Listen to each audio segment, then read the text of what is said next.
That sounds most likely. But with that, I'm Mr. Pearl, this is Mr. Santos. He's going to be opening us up in prayer, and then we're starting off with singing. Hi, nice to meet you. I'm Mr. Sanchez, I'm the Spanish teacher.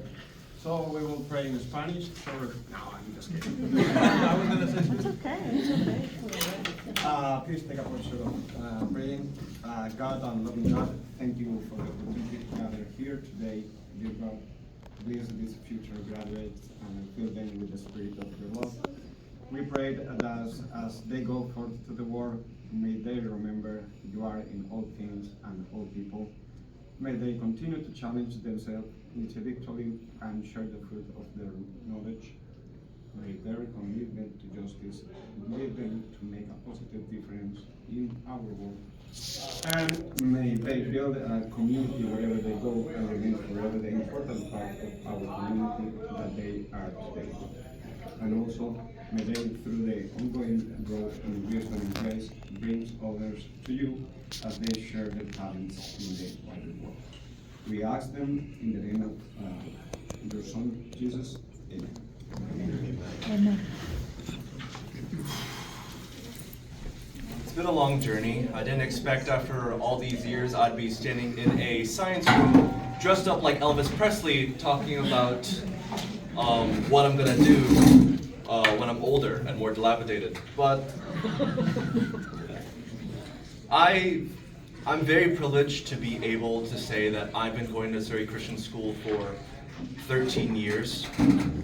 This is my 14th, and after all this time, I've really struggled with finding what I really love. So I'm very thankful that I finally ended up here, and I'm going to present to you guys about what I did with my passion for music to help my community. So essentially, how can I help and inspire communities by arranging music for an intermediate band? So when I was thinking about this process, it was really trying to imagine how music can somehow intersect with a community and prove to be helpful in some way on a greater scale other than just being a fun thing to listen to. So if you don't know, sheet music is very expensive, and I mean very. One song for a whole band can go from $50 to more than 100 for one song. Yeah, I know. And sometimes it doesn't work for a smaller band. Our wind ensemble is relatively small in comparison to bigger concert bands. We were at a music festival a couple years back, and yeah, we saw a band of 100 people. Admittedly, it was 100 sixth graders, but still 100 people nonetheless, while we were just 20. So I wanted to figure out a way to create an arrangement that works for a smaller band with less instruments. If you don't know me, I'm the only trombonist in our senior band, both in senior concert band and senior jazz band. So I thought, what can I do with that? What does it mean to be a whole section by myself? How can composers work around that? And of course, because of my great passion, I unfortunately only been exposed to the performing part of music. Composition is something that's totally out of my expertise and out of my field. It is not something I've ever learned. Ever since I started learning music back in 6th grade, taking it seriously, this was not something that was taught to me. So only through sheer perseverance and a lot of Googling was I able to come up with anything decent. However, regardless of that, I just wanted to make something that had meaning, that was interesting, and that both you guys, an audience, and me, a player, can enjoy. Because ultimately, music is a communal activity, and I think everyone can agree with that. There's no better feeling than saying, hey, listen to this, and then the person you're talking to loves the song as well. And then you guys will come up with some kind of 40, 50 year long conversation about, I don't know, AC/DC. And I wanted it to be accessible. Like I said, it's expensive. However, there are amazing platforms that give out music for free. Admittedly, some of them aren't very legal, but the one that I'll be uploading to is is an open source platform where I can provide sheet music for any band, anyone that comes across it, and they can play it. I really wanted it to inspire younger composers because me, even though I'm also very young, I don't have experience in composition. But I wanted to make a point that even if you don't have experience, if you love it enough, you can make something. And it will be good depending on how much you really want to put into that. And I wanted to play this at our final concert that's happening in June. Currently, we are not rehearsing this in our rehearsals because of rehearsing 6 other pieces and making sure that those are good. Unfortunately, mine is put on the back burner. However, I hope you guys come see it, and if everything goes well, you guys will hear my piece. Figuring out how making music could at all connect to anything that is beyond just enjoying myself and listening to some fun little tunes, I realized that music is information, music is language. So whatever you put into that, that speaks to someone, that has meaning, that has a conversation to it. So understanding this and being able to appropriately write your ideas and communicate them was a very important skill throughout my project. Furthermore, it's a very creative activity. Of course, it is an art form, making interesting ideas, making something that people will raise an eyebrow at, and making something that has an impact. I really wanted impact with my music, because music without meaning has no words. I don't know what that means. That just sounds cool. Personal. And I didn't know in the beginning how making music could help people. For a lot of my life, I thought music is for fun. That will be just a hobby I'll do for the rest of my life. But after seeing many very talented musicians, after connecting with many different people, and talking to people who love music with all their heart and dedicate their lives to music, I realized that there's so much more to it than just listening. It's talking, it's conversating, it's people.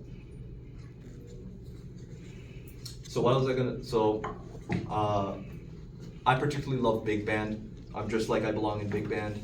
And so that's where I wanted to begin. Good jazz standard, and I wanted to make an arrangement that our senior jazz band could play at a concert to promote student compositions and increase our school's repertoire, and also upload it on a online sheet music platform. So this, like I said, will be performed at the final concert, and if not, and even if it is, it will be uploaded to MuseScore for the world to see, because I truly believe that music is a right to all people.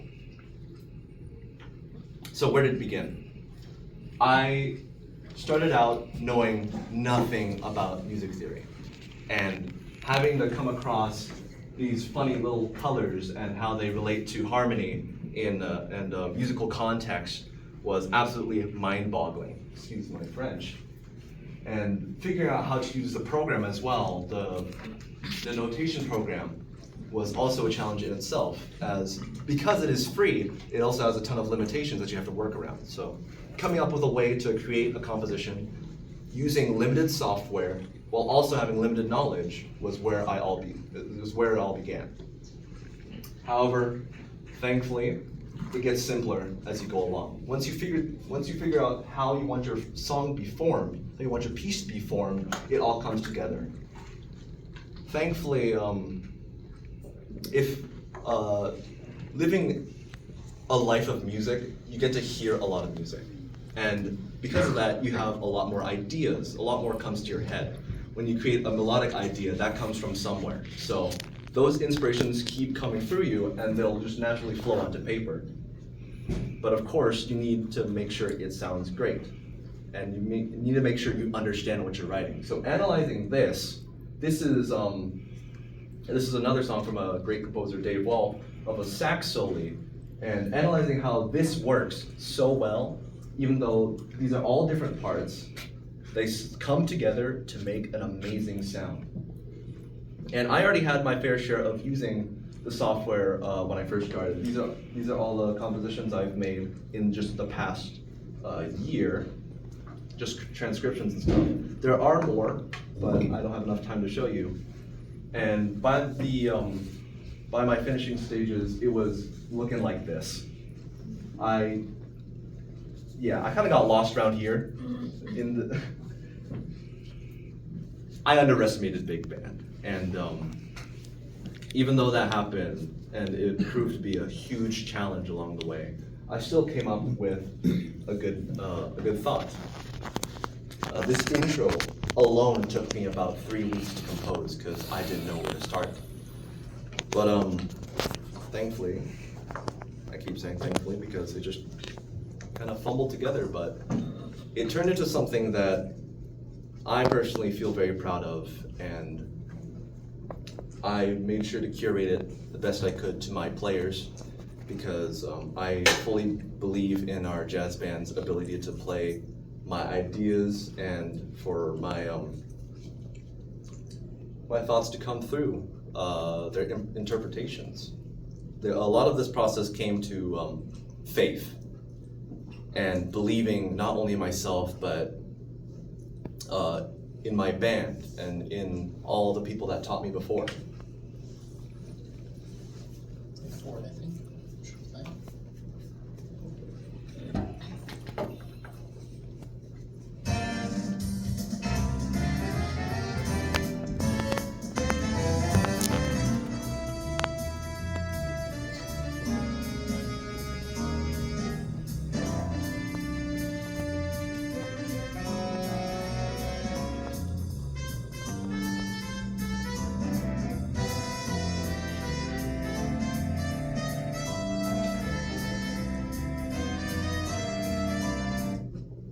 That was just 30 seconds of what I wrote. There's a lot more, but I really don't want to drag this on as long as I've already have. And a lot of the middle section will be up to my band members because it'll be a solo. I really hope that I can also make them improvise because a little gripe I have is that a lot of different compositions have written solos, and sometimes they're okay, sometimes they don't sound that great, sometimes they don't always work, but I feel like it limits the band's ability to express because jazz improvisation is very integral to that art and about expression. So I really want to make sure that whoever is going to play up there knows what they're saying and knows what the audience will hear and knows that it's them and not just what's on paper. That was really hard to make. I didn't realize that making instrumentation that was playable was such a big part in composition. Knowing that my trumpet players cannot play absolutely ridiculously high notes all the time was a very restraining realization. And knowing that I can't just have super fast passages 24/7. Knowing your band is a huge privilege that some composers don't get, but I thankfully did, and it proved to be very helpful because sometimes I get to consult them about what they can and cannot play and what they want to see and how they want to play something. Again, I don't have any training in music. I am self-taught in all my instruments, and some people don't know this. I've never had real guidance in any of my playing. All the instruments that you've seen me play on stage, again, I'm self-taught. And because of that, I also haven't got any formal training for composition or theory. So that all just came naturally as I wanted to learn more and through online sources. And that became more and more evident as I worked on it for a couple months' time now. And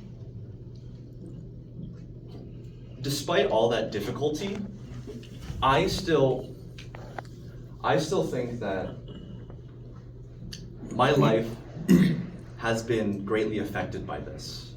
And I feel like most of my life has been driven by talent.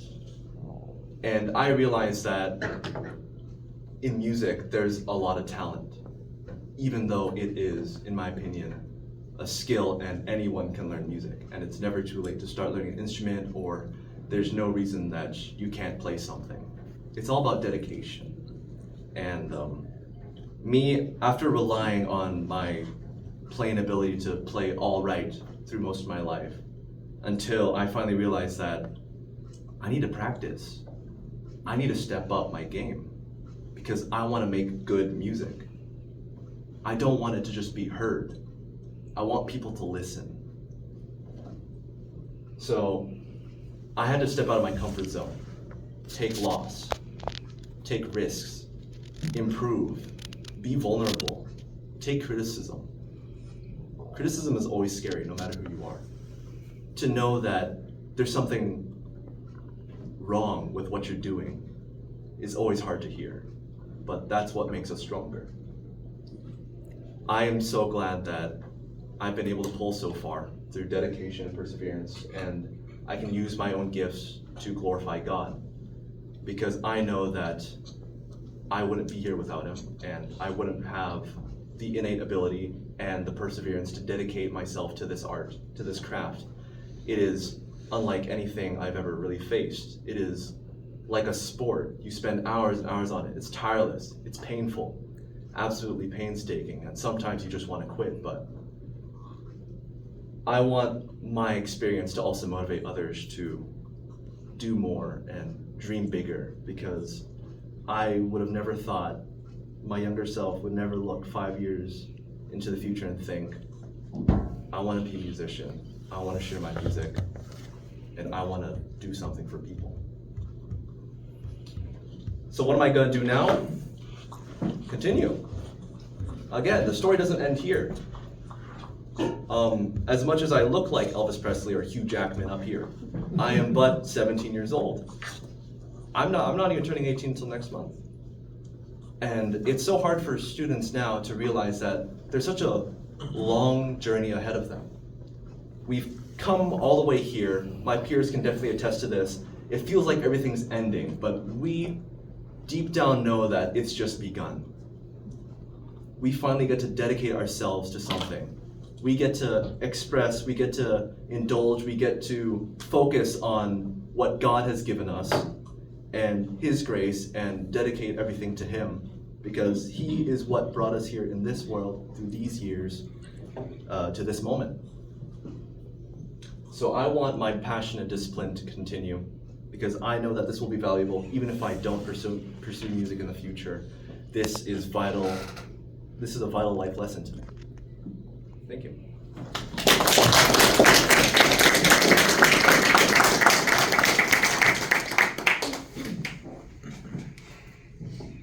Whew, that was a lot of speaking, and I haven't even touched my speech yet. I suppose I just jumped right into it, but I really want to preface that most of the things I'm going to say about my speech is probably improvised. Only about 80% of it will be scripted, and I know that I'm going to go off script because that's who I am, and I have no shame in that. To be completely genuine, I know I've fumbled through most of school. I've gotten lucky many, many times. I've been blessed many, many times, and honestly, I don't know if I've put enough work into everything I've done in school, but yet I am a high-achieving, academically gifted individual with multiple awards. But that didn't come with its own challenges. But I want to take it back to where I began, because I didn't have enough time to connect with it, and my parents know this. I was born in Long Xuyen, Vietnam, a 3.5-hour drive from Saigon in the An Giang province. And I was a quiet baby. My parents can attest to how blessed they are because I never cried in the middle of the night. And they always recount my younger days very fondly. However, I never got a chance to connect with my homeland because I moved to Canada so early. And I've already forgotten how to speak Vietnamese. And now I haven't felt so weird trying my best to learn it, a language that I should have known how to speak for the past 17 years of my life. But I'm not sad that I came to Canada, because like I said, I've been in SES my whole life now. And I'm so thankful that I've been in this community. I've met so many people who've been here just as long as I have been. And I've got to form bonds that I never thought were possible. When I was younger, especially primary middle school, I was lost. And I get that you're not supposed to have it figured out that young. But I mean, I didn't know what I liked. I didn't know what I wanted to be. And I don't really remember anything. All I remember is the stories that my parents told me.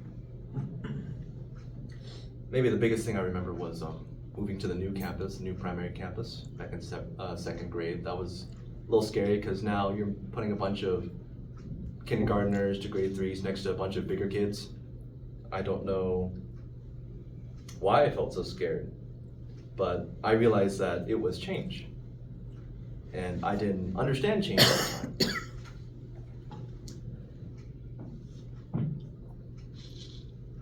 I wasted a lot of my younger years.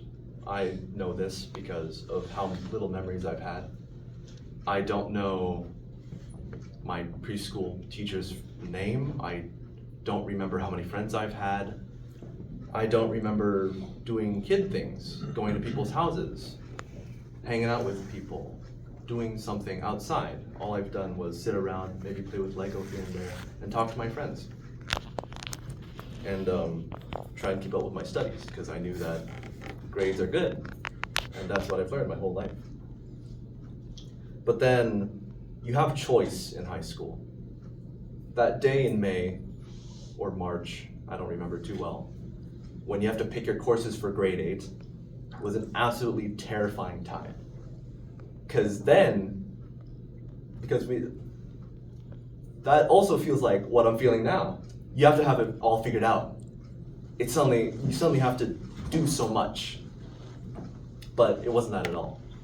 I thought that I'd be an artist. I thought I liked drawing because all my friends did it. No, I was not good at drawing. I did not like drawing, but I did it anyways. Thankfully, I got into concert band that year in grade 8. And that changed my life. I didn't realize there was so much music around me. I didn't understand that I've been growing up with such a talented musician my whole life, my mother. Her singing, at the time I didn't notice, but it was such a huge inspiration for me.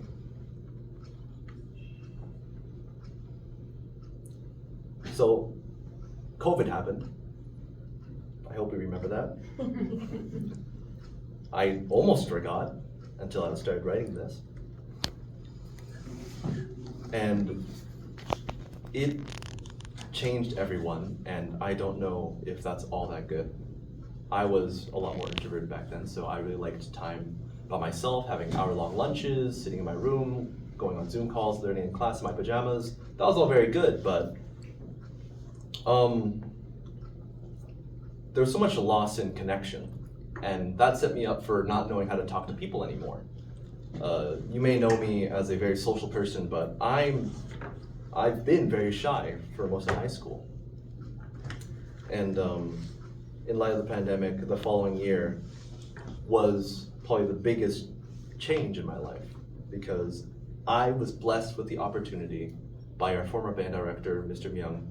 Moses Myung, to join the senior jazz band, where I met people that I didn't know, experienced players in music, and I had to step up my game. But I also had to talk to them, because ultimately, in the band, you're not by yourself. You have to listen to everyone. Everyone's in this together. This is a team effort. So I did that, and I made amazing friends, and they brought me through so much. And that inspired me to make more friends, and more and more. And I didn't know, but the first song we were gonna play for my first concert in the senior jazz band had a solo for me. Who thought that was a good idea? I was not good at trombone back then. Some people may say otherwise, but I was not. And it was a great time trying to fumble stumble along and just make something happen. And thankfully it worked in the end, but there was so much stress in that. To be on stage and knowing that it's your time to shine, and if you make one mistake, it feels like everyone's gonna make fun of you. But I didn't mind too much, because I was having fun. That music was not like any other music I've heard before. I was there in the moment, I was there making it. I was there in a community who was working with me, and I was working with them to make something beautiful. 10th grade came around and it was academically focused. Everything started to matter more. But one big experience that really affected me was our band tour, where we went touring around BC and play for people. Some nursing homes and it was seeing people's faces despite us messing up, despite it being cold and we just have a shirt on, despite wind blowing our music off. There was people, they were having fun, they were even singing along, dancing along. Half the people were in wheelchairs, yet they couldn't help but move. I was so ecstatic every single time. It didn't matter that the bus rides were so long and it hurt so much to stand up after 4 hours of doing nothing, to sleep in packed rooms with teenage boys who only sometimes shower. But everywhere we performed, it had impact. It had people. It was us and them and music. All this, but I still didn't know what I was gonna do. Grade 11 came around, and we started getting told about post-secondary. And I was scared for my life, because I felt that if I don't pick something that I love for the rest of my life, it'll all come crashing down, and my life would be meaningless. That's a big statement, but that's what it felt like. And sometimes I still feel that. Maybe less now, but being lost in high school at a young age is something that plagues many of our students today. I got more responsibilities. I had more role. I joined leadership. I was involved with many school affairs. I made more friends. I talked to more people. I went to different campuses. I became more and more highly achieving. I got more awards. And my grades fluctuated more and more. I took more courses. So much happened. And it proved to be personally, socially, mentally, so taxing on me. And by that time, I don't know. That's exactly what it felt like. I didn't know. But thankfully, I had my friends, I had my family, and I remember that God has a plan for me, and that His story is playing out through me. And I know that as long as I do it with enough dignity, enough hard work, enough integrity, that they'll bring me somewhere. So this year came. And my heart and stomach only retches at the fact that it only gets worse from here, but I'm still elated that I've gone so far and that I've found purpose. It didn't hit me until recently, but I've been talking about people my whole life. I've been talking about giving to people my whole life. I've been talking about community my whole life. I realize that I'm here to serve people, and I'm here to connect with people, and I'm here to be here for other people. And I'm so grateful that I've been a help to people. I've been a teacher's assistant in grade 11. And that was an amazing experience because I knew that what I was doing was helping people learn more about what they liked or not. It was formational for them and for me. And so much changed because I went from living on a whim and going with the flow around me to searching for who I am and finally finding reason. And my hair got longer. Crazy. Imagine having a buzz cut for 17 years. Oh my goodness. But I truly want to strive to be of service for people for the rest of my life.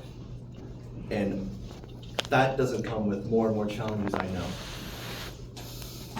But that's what I want. I've been accepted to SFU chemistry.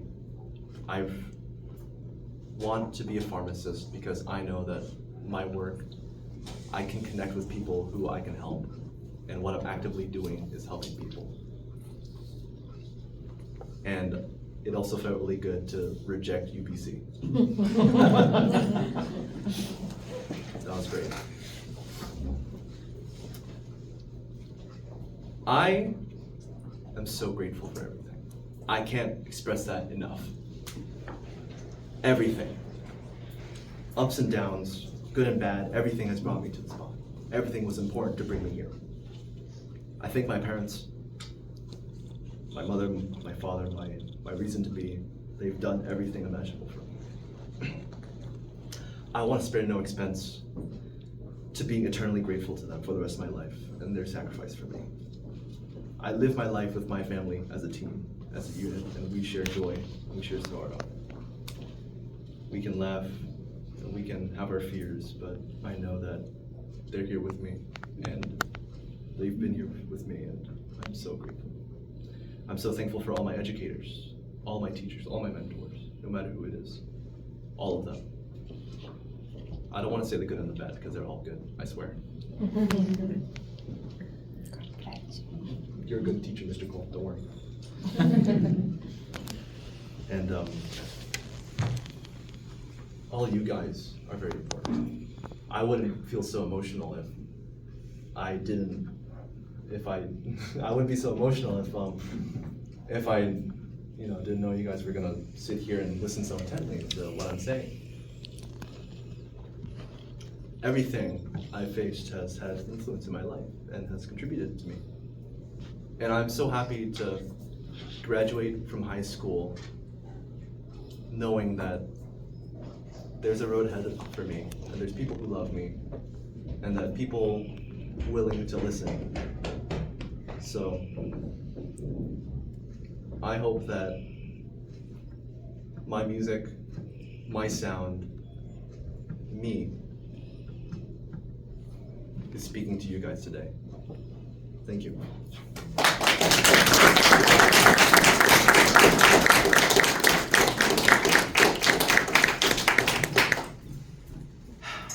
Yeah. I don't know what to do now. Yes, yeah. I forgot to mention this earlier. Here's the desserts. There's little slips of paper.